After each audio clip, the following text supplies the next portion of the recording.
proposed 2017 Lehigh County budget. This is a meeting specifically for people to bring up any concerns, people from the public, I should say, to bring up any concerns that they have over the amendments.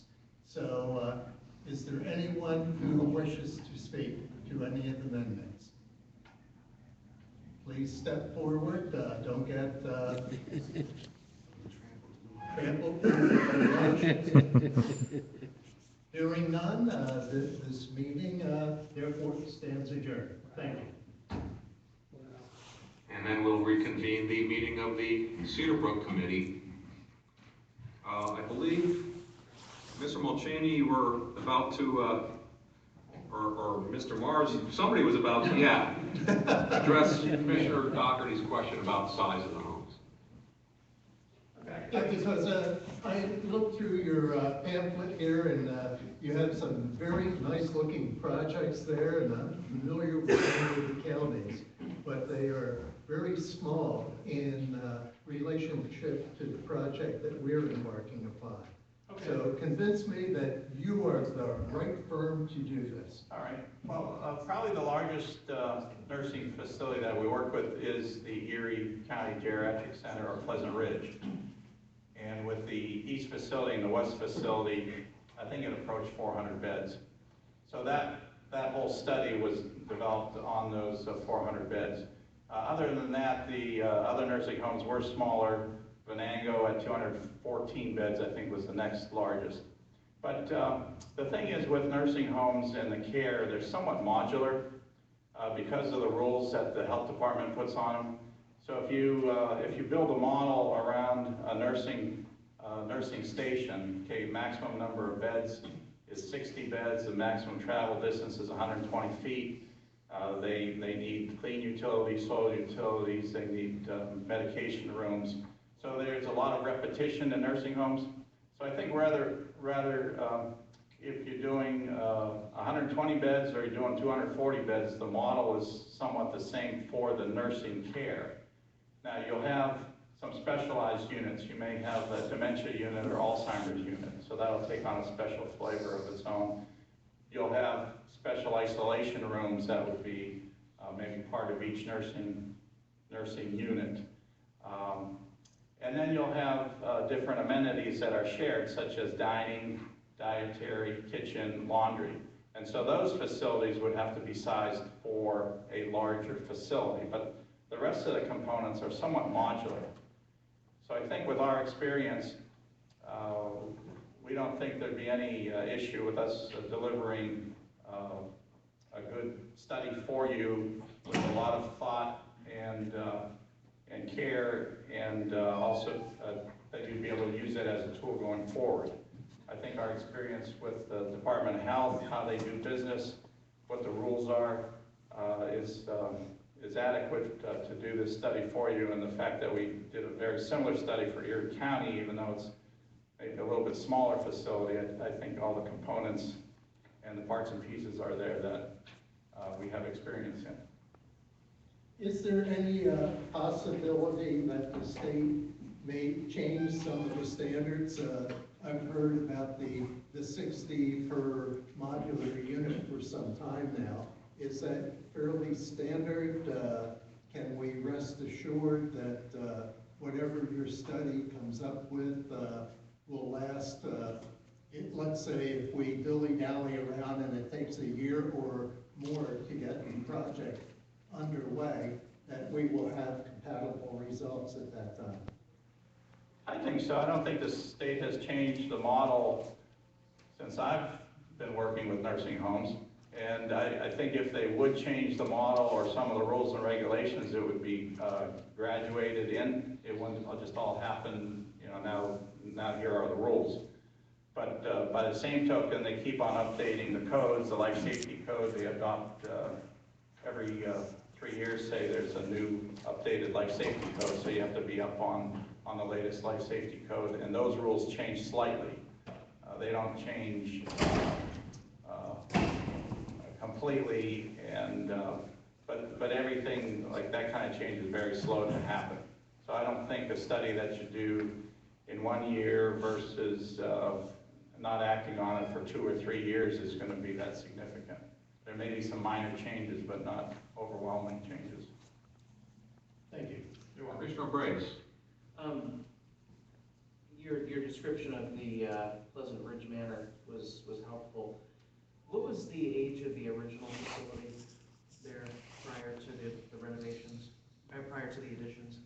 Yeah, well, the east facility was probably built in the 30s. Originally, it was a tuberculosis hospital, or maybe slightly before that. The west facility developed over many years. Maybe the oldest component was early 1900s, and they've added on to that over the years and continued to add on. I don't think addition's been put on there in a while, but it's kind of, there's probably 20 different building projects that happened over the years at the west facility. It sounds awfully like Cedar Brook and South Lake. Yeah. Thank you. You're welcome. So you get into several different types of construction, and they had 4 and 6 bed wards, and then the newer model was more semi-private rooms, but still outdated to today's thinking. But again, it's all what you can afford and the kind of care you want to deliver at the least costly expense, I guess. So you have to make that decision going forward as part of the study. My final question related to Pleasant Ridge. The phase 1 project was the $3 million. What was the total when phase 1 and 2 were completed? We did several projects out at Pleasant Ridge. We remodeled the west facility, maybe 3 or 4 projects at a time. We probably spent about $8 million over there. And then just recently, right now we're doing a new roof and some modifications to the dietary areas for air conditioning, heating, and ventilation. So it's ongoing. Okay, but I'd say a total of maybe $8 million at the west facility, maybe $3 million at the east facility. Thank you. You're welcome.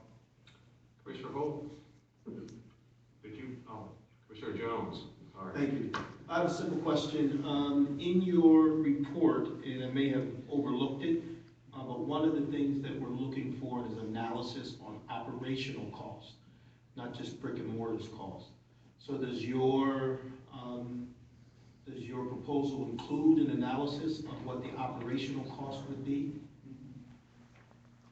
No, we're not evaluating analysis of operation cost.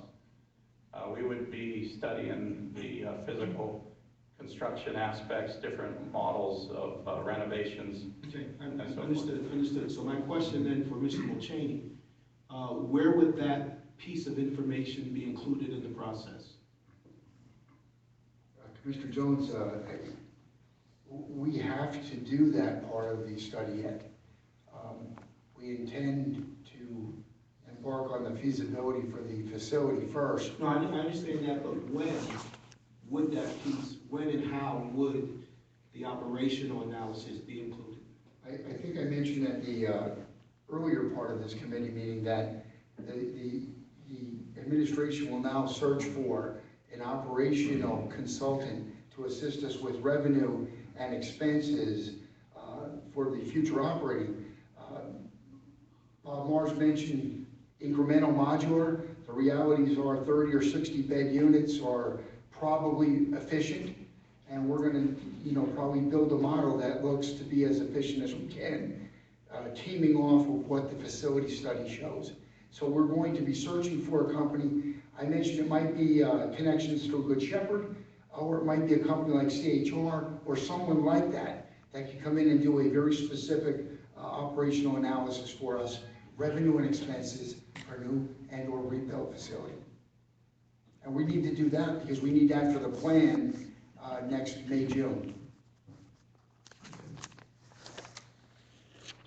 Commissioner Osborne. Thank you, Commissioner Hartzell. My question was actually stolen by Commissioner Jones.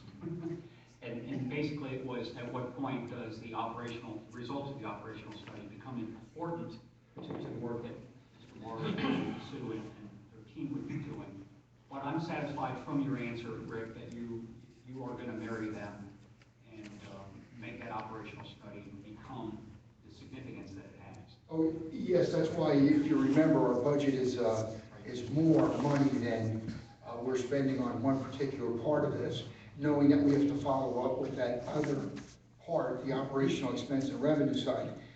And I know we had a conversation in the hallway with Good Shepherd, that's why I was late for my other committee meeting, on that very issue, how we go about finding the right company to help us to design the operational components of actually managing the nursing home. We're going to use Good Shepherd to give us some advice on that as well. Let me just make sure that I asked the question that I had in my mind exactly the way I had it. Will the results of the operational study influence or have the opportunity to influence the actual design? Because what I was kind of hearing is 30 bed units, 60 bed units, standard design. So is there any influence that this study might have on the design, or is the work going to proceed independent of that, and then the study come later?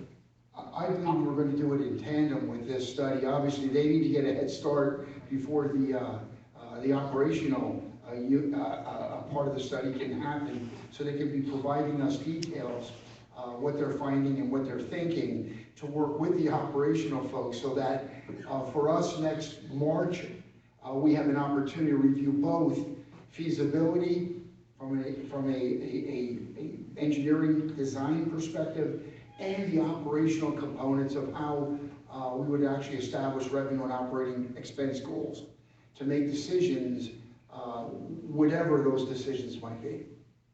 So specifically, the results of the operational study will have the opportunity to influence the design if it's appropriate to do that. Oh, I think absolutely, yes. Yes. I mean, what's I think Bob mentioned earlier, Erie made a decision to sell one of their facilities and you know, move or reallocate those residents to the west home. I think those kinds of decisions will be in tandem with his engineering work, architectural work, and the operations study for the revenue and expense. So yes, Commissioner Osborne, I think those are two major components. There may be other elements that we decide as we're going through that we need a little attention. We may have to go out with some other specialists for something that either the commissioners and or the administration believe are important to give us exactly what we want to make a decision next year. I think that's all part of what I believe is going to help us make the best decision possible. Thank you. Now I believe Commissioner Holford. Yeah. I was kind of going along the same lines as those on either side of me with the operational aspect impacting the building aspect, and I guess I'm a little unclear. So the operational side will communicate what it is we want, and then will the facility feasibility study figure out the best way to put together what we want in a way that would be cost effective for building purposes, or? I believe what we're going to get from the feasibility study we're discussing this evening is options based on the Department of Health, what they would be recommending for us in terms of rehabilitating our existing, adding a new wing and rehabilitation of our existing, or building a new home. I think there's some nuances about are we going to rehab it into apartments, or rehab it into office space, or close one of the facilities. I think those are all part of the facility analysis. The operations analysis that I mentioned will be us deciding what it is we want, because we're going to be required in many cases to build a certain type of home, either 60 beds per unit based on Department of Health regulations. If we make it smaller, I'm going to guess it's going to add expense. So for us, we probably would look for the most opportune way to match the requirements of the Department of Health and provide the most cost-effective way for us to to actually operate the facility. So I see this as a tandem effort happening at the same time, but this part needs to start. The other part, we have a lot of background already, work that's been done. So I think we have the Berksheim home, which has given us lots of information and opportunity to discuss operating metrics both on revenue and expense. Those models and the people that worked for Berksheim, we can contact them. So there are these kinds of consultants to help us do what I believe you need and what we need to make the right decision. Okay, so what I'm thinking is, I don't think there's a requirement from the Department of Health there be so many beds. I think there's a requirement there be so much staffing for so many beds. There's certain staffing for so many beds. And so the question becomes then, you know, what number of beds do you decide to group it in? And I guess that's where I kind of have a little disconnect with what we're gonna be getting from the feasibility study and from the operational study. Like, where do you put your nurses station to help with, you know, operational efficiency, and how does that, you know, affect how you actually construct your building? And when you're looking at renovating the existing facility, I mean, are you looking at changing all of those units into 60-bed units, or are you talking about leaving them with whatever you would get with the change kind of a thing? And these are the sorts of questions that to me need answered, and it's a little hazy to me, the line between what's coming from a feasibility study and what's coming from operational, because in my mind at least there's a lot of crossover there that makes it difficult to differentiate between the two in my mind. Well, I believe the commissioners already set forth in a resolution for us to look at 60-bed increments. So that's what we discussed with our vendor. We've already set that in motion based on your recommendation as a board. We've done that already. 60-bed units are what we're preferring. Now, the question about what we do with a 42-bed facility wing versus the 60, that's where the operational decisions come in. Is that going to add expense so that you may decide and the executive may decide it's not worth doing a rehabilitation because it's more operationally expensive to manage a 42-bed facility versus a brand new 60.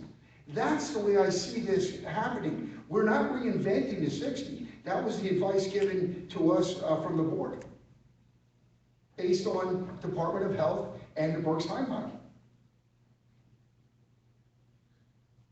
Other commissioner questions or comments? Yeah. Commissioner Doherty.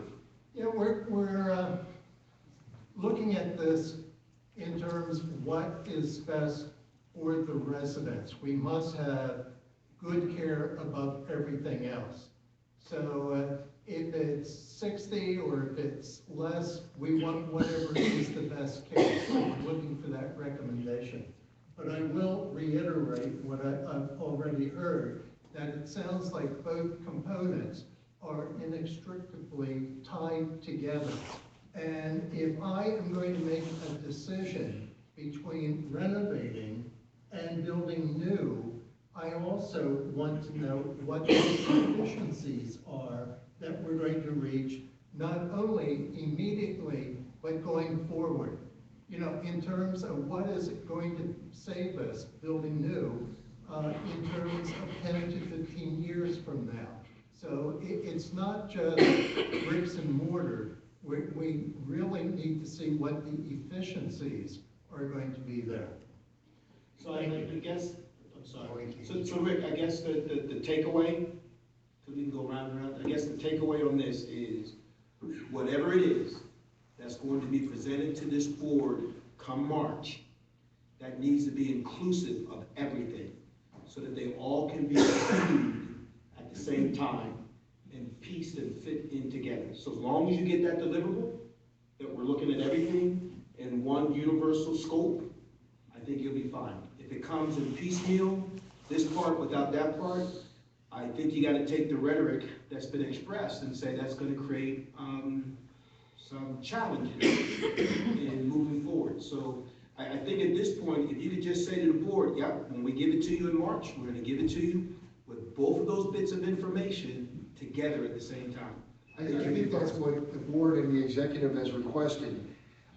Let me add, it won't take till March The reality is we have set up with the feasibility study component, and we will with the operational system, formal meetings with the Board of Commissioners and the executive. In addition, I welcome, I know it's late, last minute notice, Bob just made a request that I talked to Joe Shadid this morning about a 12:30 walkthrough tomorrow, just to make him feel a little more comfortable about our facility, and I opened it up to this board to take advantage if you wish to go on a tour. But I think the plan will be to have you involved in our update meetings. We're not planning to have a go-ahead and we'll see it in March kind of meeting. I envision Bob's team and the County of Lehigh having many meetings and discussions about direction of this study so that we can avoid a March surprise. Commissioner Schwer. Yeah, just, I guess so I understand it. We're planning to go out for an RFP for the operational study side of things, right? Correct. And they'll be studying both sides. They'll be studying what a new facility would cost to run and what a renovated facility would run. Correct? Correct. Why wouldn't we get them in place now? So honestly, ideally, and we're not going to have them in place when Mr. Morris is doing the walkthrough, but wouldn't we want them at least available so that as things come up along the way,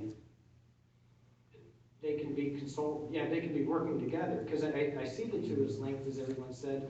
Why wouldn't we want this as close to simultaneous as we could, knowing that the operational people, I understand that they're going to have the lion's share of work later, but I guess I'd like to have them in place so that if they're needed, they can talk. I believe we want the same thing. The administration and the commissioners want the same thing, which is for us to now go out with the advice of Good Shepherd to find a scope of work to do what exactly is being discussed tonight from an operational expense and revenue perspective to help us as we go through. Because we already know, for example, the existing wings, we're probably not going to be creative and take a 42-bed unit at Cedar Brook and make it a 60-bed unit. I think that could be an option, but I believe that would be a very expensive option. So we kind of know on the rehab side what it is it'll take to manage this going forward. What I don't know today are things like revenue opportunities for a county home in the next 25 years. And I think that is probably my largest question in this analysis. The Berksheim model is 80-20. 80% medical assistance, 20% other. We need to focus on that, what we want to be to deliver the kind of financials we can afford as a county. And I think that is part of the operational revenue plan. We want to go as quickly as we can on that, Commissioner Schwer. It's just a matter of we need to get them started as fast as we can, because lots of what the operational people will do first, I think Joe Shadid and Steve Breinigan are going to be able to complete that type of information quickly for the folks who would come in and do the baseline work of what it is today we're doing at Cedar Brook. And I think they'll catch up, but we don't want to wait until the new year. This is something we're going to be working on now. And tonight was an informational update for Rothmars. And for the board. That quick 10 minutes you were. Other questions or comments, board members? I have a question. I can't help but have a question now.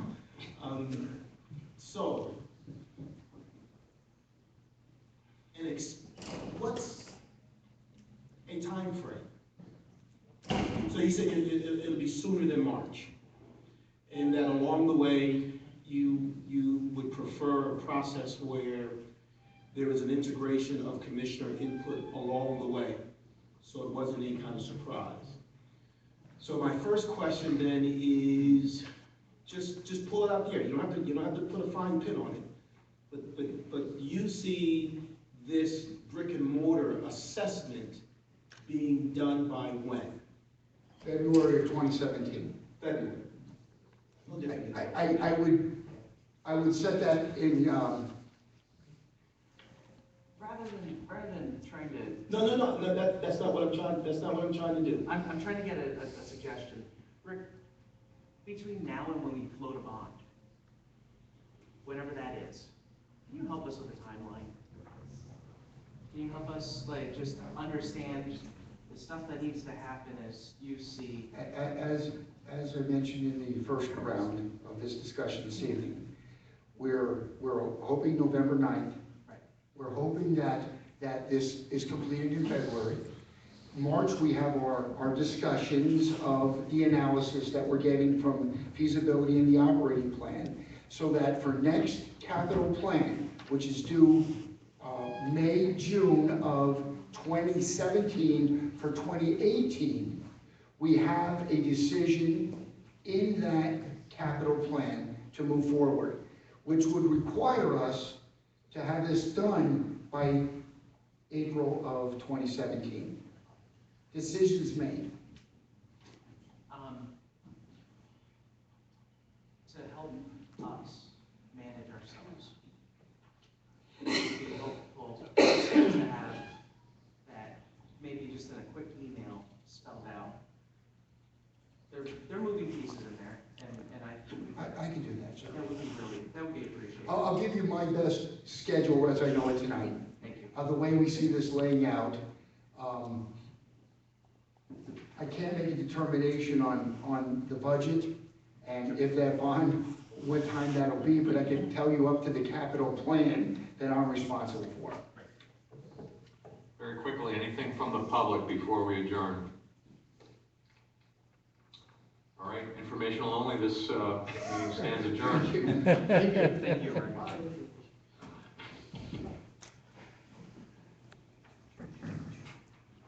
You know, when you can't ask.